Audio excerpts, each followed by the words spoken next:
Tu sais ce qui est pire que l'injustice?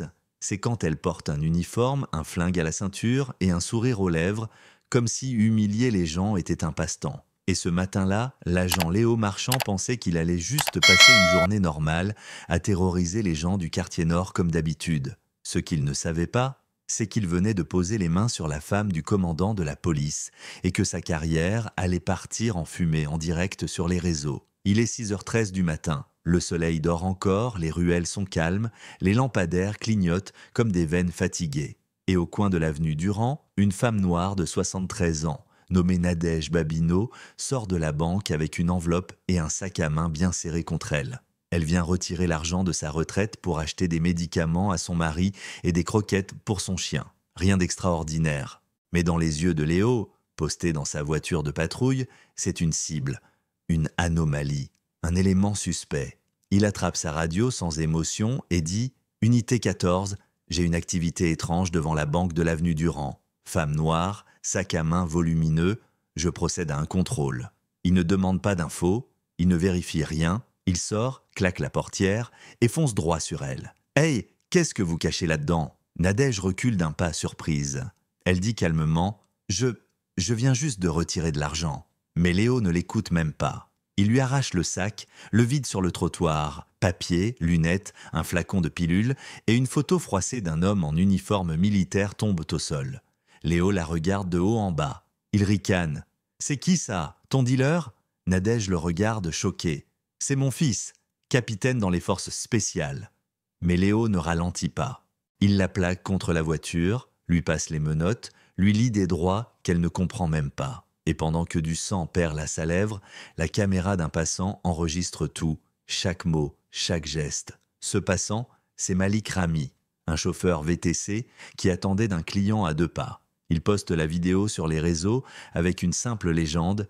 Regardez comment il traite une grand-mère pour avoir retiré son propre argent. 1 heure plus tard, 200 000 vues.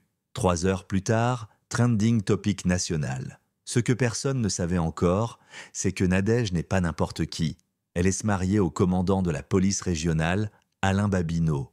Un homme discret, respecté, connu pour son calme, mais ce matin-là, en voyant la vidéo, il sent sa mâchoire se crisper. « Dis-moi que c'est pas Léo Marchand ?» Son adjointe ne dit rien, juste un hochement de tête. Il se lève lentement, en silence. Il sait que s'il agit comme flic, il va étouffer l'affaire. Mais s'il agit comme mari, alors là, tout peut exploser. À la caserne, Léo est dans la salle de pause en train de se vanter. « Je vous jure, elle jouait la comédie, mais j'ai pas craqué. » On dirait qu'il les forme tous à mentir dès la naissance. Et là, la porte s'ouvre. Alain entre, calme, mais les yeux froids, comme la lame d'un scalpel. « Tu sais qui elle est ?» Léo ricane. « Encore une racaille de plus ?» Et là, la voix d'Alain claque. « C'est ma femme, connard !» Silence, glacé. Léo se fige, puis tente de se défendre. « Mais comment j'étais censé le savoir? Elle avait pas l'air... » Et là, Alain s'approche, tout près. « Dis encore un mot, et tu vas découvrir ce que ça fait de passer du côté des accusés. » Mais ce n'est que le début, car Nadège, humiliée, décide de porter plainte. Avec l'aide de son fils, qui appelle ses contacts dans la presse, les droits civiques, les anciens camarades de régiment. Et très vite, ce qui aurait pu être une bavure isolée devient une affaire d'État. Une avocate entre alors en scène, Myriam Lefebvre, ancienne procureure, reconvertie en défenseur des victimes de violences policières. Elle prend le dossier gratuitement et elle découvre des choses troublantes. Léo a déjà été signalé 6 fois pour usage abusif de la force. Aucune enquête n'a abouti. Pourquoi?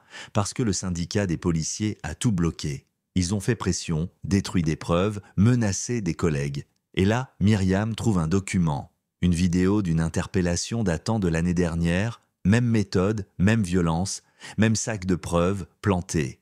Et devinez quoi? Les dates ne collent pas. Les enregistrements montrent que Léo a trouvé la drogue avant même d'avoir arrêté la personne. Alors elle lance l'assaut. Une conférence de presse explosive. Des captures d'écran, des extraits de rapports falsifiés. Et elle termine avec cette phrase « Ce n'est pas un flic qui a dérapé. C'est un système qui protège les monstres. » Et c'est là que les rats commencent à fuir le navire. Un collègue de Léo parle, puis un deuxième, un superviseur aussi.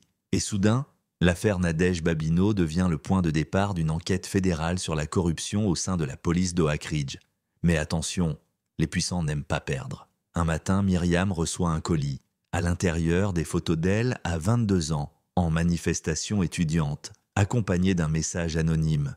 Tu veux continuer à jouer à la justicière? Très bien, mais souviens-toi, tout le monde a un passé.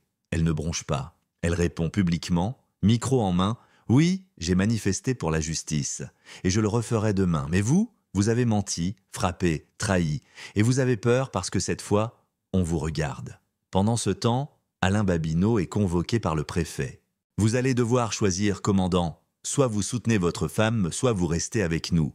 Il se lève, pose son insigne sur la table et répond « Alors je choisis la vérité ». Même si ça veut dire quitter ce uniforme que j'ai porté 32 ans. Le soir du procès, la salle est pleine. Nadège entre digne, robe simple, tête haute. Léo, lui, est blême. Son avocat tente de minimiser, stress, fatigue, malentendu. Mais les vidéos parlent, les preuves s'enchaînent. Et puis vient le témoignage d'André Leclerc, un ancien détenu. Moi aussi, j'ai été arrêté par Léo Marchand, pour une bêtise. Et j'ai perdu 3 ans de ma vie.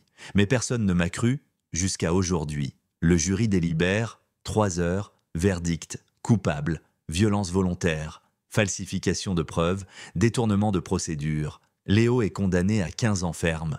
Mais ce n'est pas ça, la vraie victoire. La vraie victoire, c'est ce qui se passe dehors. Des gens de tous âges, toutes couleurs, rassemblés, criant « Justice pour Nadège !» Et au milieu d'eux, Myriam, Alain et Nadège elle-même, tenant la main de sa petite fille. Elle dit doucement, face aux caméras, « Je n'ai jamais voulu de vengeance, juste du respect.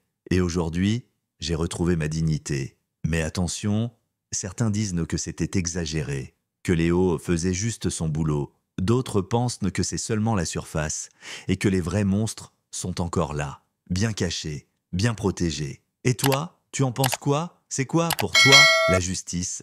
Est-ce qu'elle commence dans une salle d'audience ou dans le regard qu'on porte sur ceux qu'on refuse de voir? Laisse ton avis en commentaire. Et si cette histoire t'a touché, partage-la. Parce que la lumière, parfois, elle commence par un simple clic et une voix qui dit « assez ».